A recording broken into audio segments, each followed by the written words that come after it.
Hi all, let's have a look at another fascinating game from the World Chess Championship candidates, round 6 in Nepomniachtchi against Liren. Let's have a look at that. E4 from Nepomniachtchi, or Ian for short. Knight f3, knight c6, we have a Roy Lopez, a6, bishop a4, knight f6, white castles. This is all pretty standard stuff. So Liren persisting with his pretty solid Roy Lopez, which, okay, he lost in the previous round, but fundamentally it's a solid opening. So d6 here, a3, so giving the bishop a nice square on a2 if it's chased back.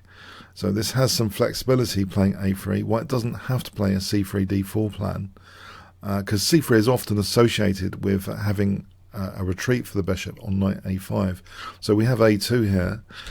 Black castles. Now knight c3, so a very different plan altogether actually, clamping down the d5 square, and this is pretty trendy in recent years. So the bishop's got the escape, and white's got more control in a way on the centre, a central lock on d5.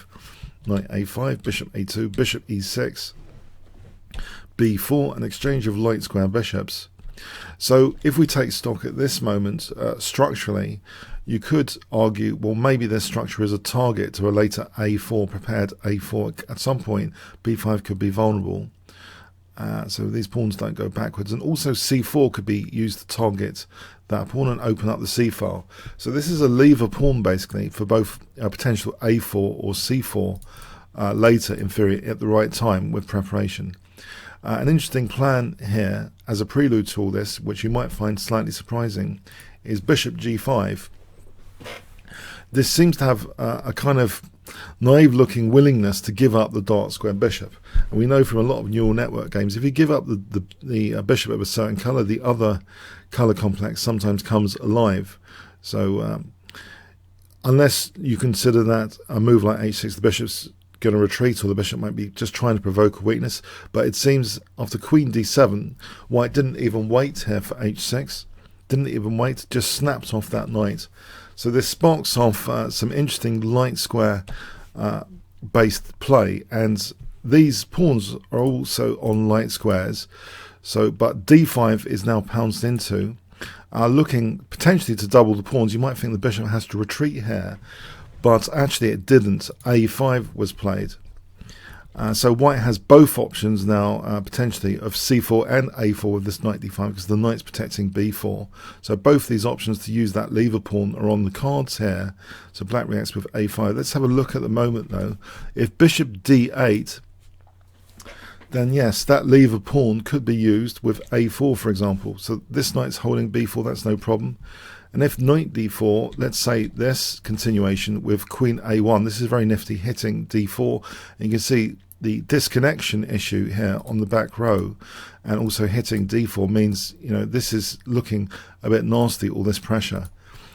So for example, c6, knight f4, fragmented pawns on the queen side. This is going to be a very big advantage for white, winning advantage there basically. So if we look at an alternative here, knight e7, inviting the double pawns, I believe white can actually just double the pawns here and play this to move knight h4 without any punishment. So that f5 lock is sufficient here. So say f5, that's just punished like this with the check winning a piece.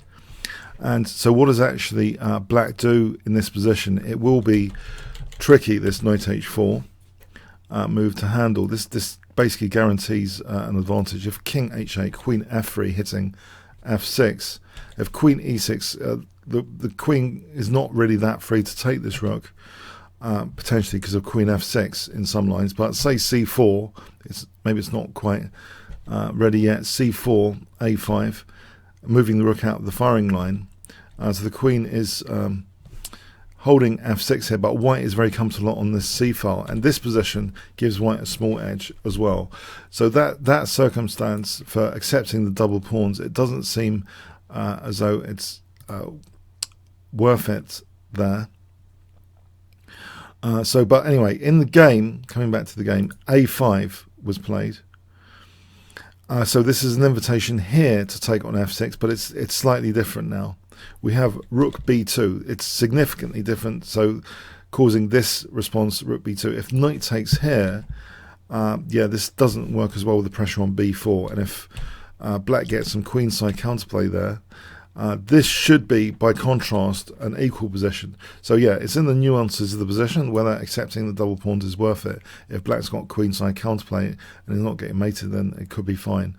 So okay, rook b2 not taking on f6. A takes, bishop d8. So finally that issue is resolved, but the bishop's passive and it's disconnecting the rooks.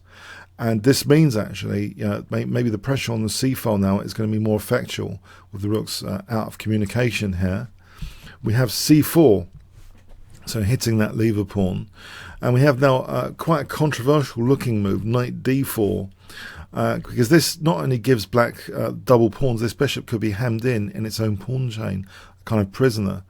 But it's difficult to see what black actually is doing in this position, which is that constructive. The pressure is quite annoying here. So knight takes, e takes, and we have queen c2, rook e8. If b takes c4 here, queen takes c4, c6, this position looks quite comfortable for white. White should be doing very nicely there. So rook e8, g3, b takes, queen takes, c6. It's similar to what we've just seen, really. Bishop g5. So you might wonder, well, what is going on here? Why bishop g5? I mean, it does threaten double pawns. It tries to get this knight to drive back. If g6, the problem is, if this knight's not driven back, white comes in with b5, undermining the d5 square. So c5, this is really comfortable. And the bishop can't move out of f6 here. It's tied down, on d8 because... of knight f6, full king, queen and king. This is a really massive knight on d5, so I think this is the reason why bishop g5, because of the incoming b5 to weaken d5, it seems important here. So we'll look at this one more time. If rook c8 trying to be persistent about the d5 square a little bit, white can just build up the pressure and unpin there, and there's another pin there. So this is going to secure winning material after b takes with tempo, so white's going to get a big advantage there. So bishop g5, the knight goes back, and now this pawn looks pretty loose, but there are some tactics sometimes with bishop f6 to be aware of. However, black played the forcing move d5, so this is really interesting play. It does potentially give white a full passed pawn positional asset. So if this is not played with rook ad8, let's say rook a1. So this is just a fictional scenario if the committal d5 isn't played. I believe c6 becomes a target here. So say h4 here, and king g2, and c6. You can see that c6 potentially can become a target. So for example, like this, we can put more pressure on the light squares, and maybe even knight a5 is coming up. It looks as though it's going to be really quite nasty. So it's getting nasty there. So okay, so d5, pretty committal decision. We can instantly see that it's given white a passed pawn, and still this pawn is potentially weak, not quite now because there's always bishop f6, skewing things.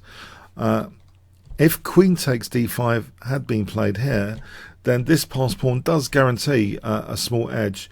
Here is a mistake again because of bishop f6, and this would be just equal. But white can just preserve the passed pawn here, not being too much in a rush to win d4 by just doing this, and then comfortably winning d4 with a big advantage. So these endgames with queen takes d5, white's able to demonstrate potentially winning, passed pawn potential there. So c takes, keeps the queens on, and the queen can be great for the attack. There's weak and light squares here. Queen b3, h5.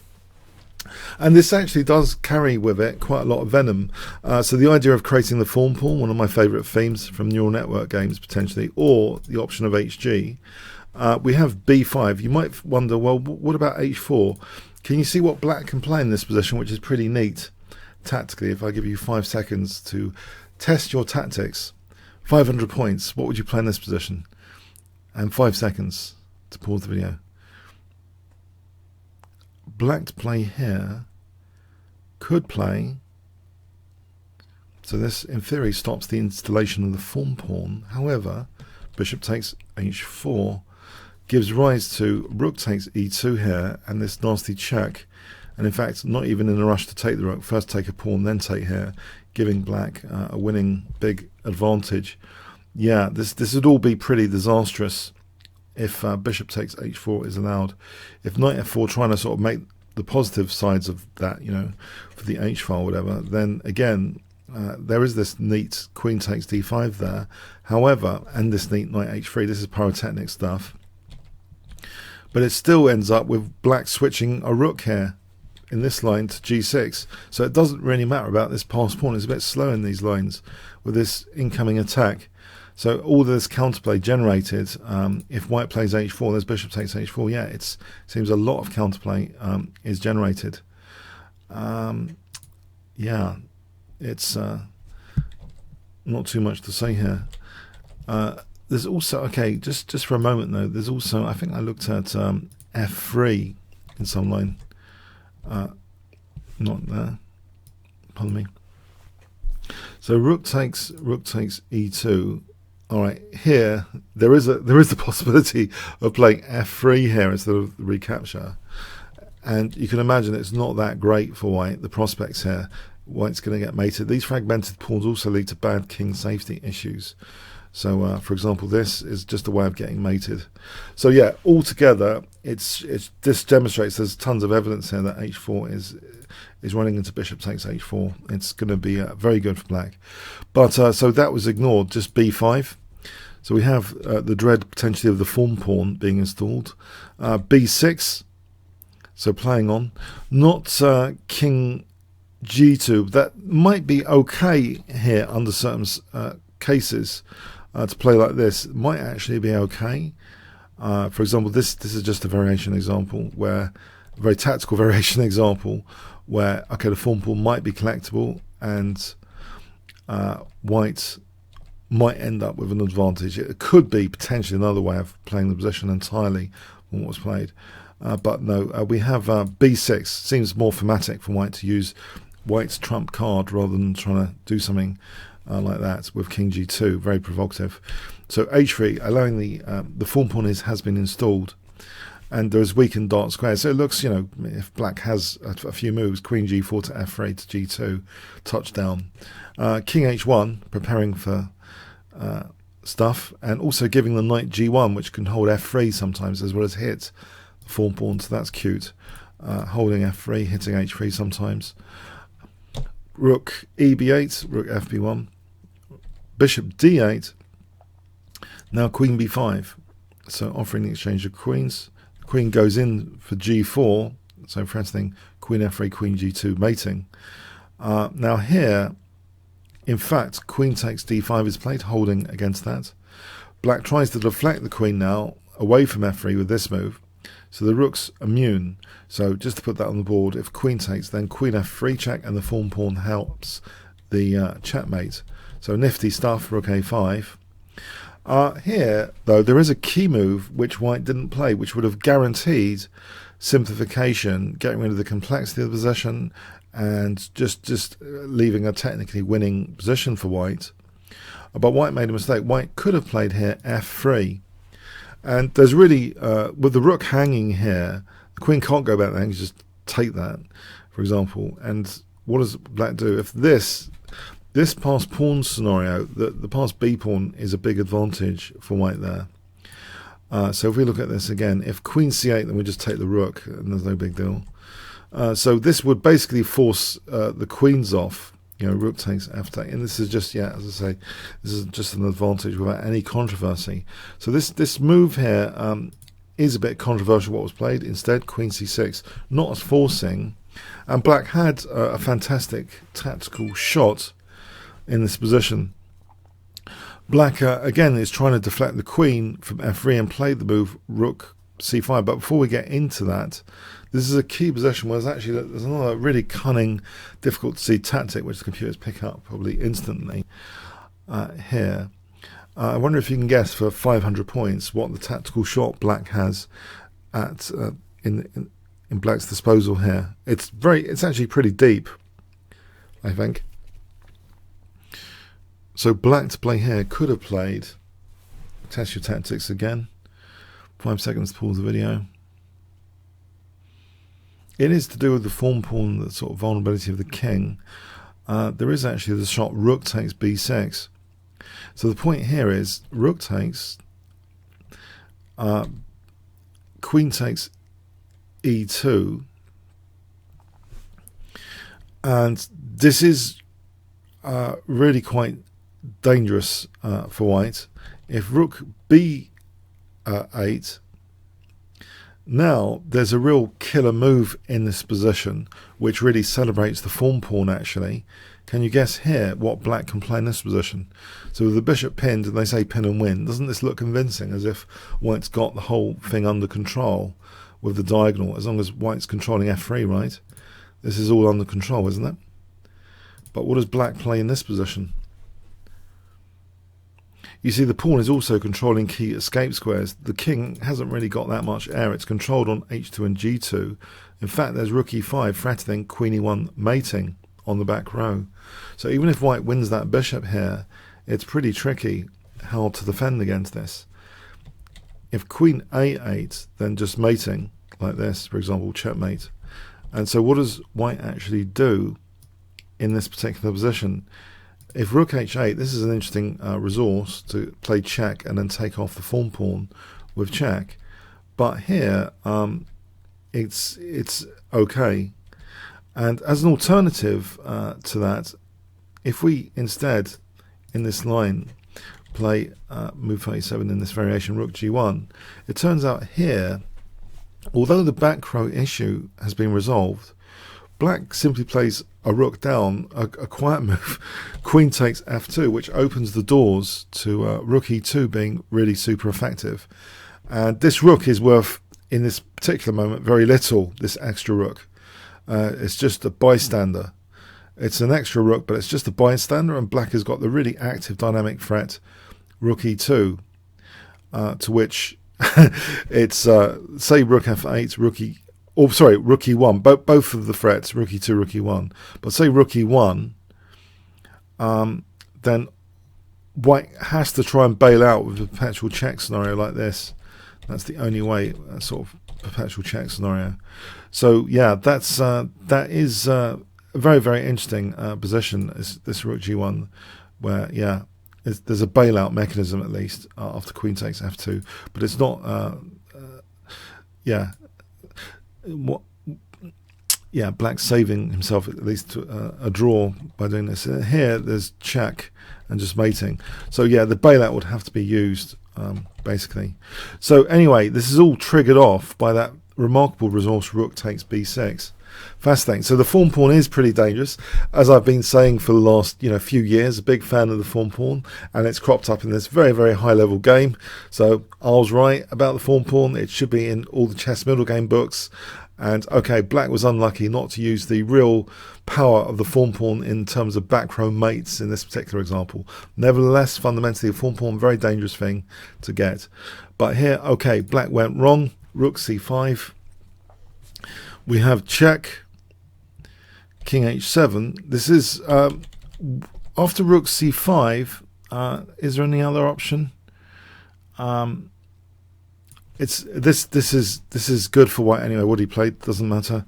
I mean, we've said okay. So this position, king h7. So now the threat is queen f3, mating on g2. So white parries that with knight g1, which he'd carefully prepared before as a resource, vacating that g1 for the knight. So there's no killer diagonal check here, and there's always f3 if there was. Seems secure enough at the moment. We have rook takes b6. Here, if, for example, the pawn was allowed to live with queen f5, then b7, and say queen takes d3, then queen takes f7 is a big advantage for white. There's not really too much black's doing there. So the pawn is taken off here. Rook takes b6, offering the bishop. This is a throw of the dice, actually, I believe. Offering the bishop. The bishop is taken. So we have rook takes b2, and now the knight is pinned, so there is the immediate queen f3. The power of the pin piece is illusionary, as they say, so it's not controlling f3, so queen f3 is now threatened. Okay, so here the problem is the snag. Can you see it? What does white play in this position? Although queen f3 is threatened, white does have an important resource here to simplify. I hope you can spot it.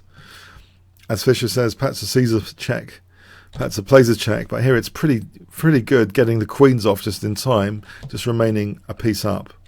And that's it, basically. That's totally winning for white, this position, a piece up. If black tried to stop queen h4 check with g5, this is just too slow. Rook b8, and this pin is too slow. White's getting at the black king much faster here, and this is forcing the win of the queen. Otherwise, you know, king h5, queen h7 is mating, so that's just far too slow. So yeah, this is just a piece up here after queen h4. It's a piece up for white.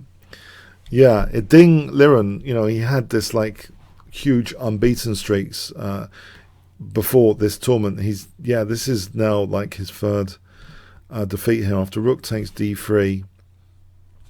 Sorry, after f3, the game actually ended here. Now, as an example of why it's really that bad, if rook takes d3, white takes the form pawn with a vengeance. This pawn is now immune. Can you see why? If rook takes f3, what does white play? Yeah, white's even got this fork now. It's a bit unfortunate, isn't it?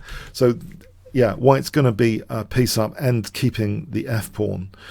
So if rook c3, okay, king g2, and that frees up the rook, and it's going to be quite easy to convert this position. In fact, this is going to be easily winning with mating opportunities as well. The pawn's not going anywhere. This is just horrible for black. So I'll take you back to that game end position.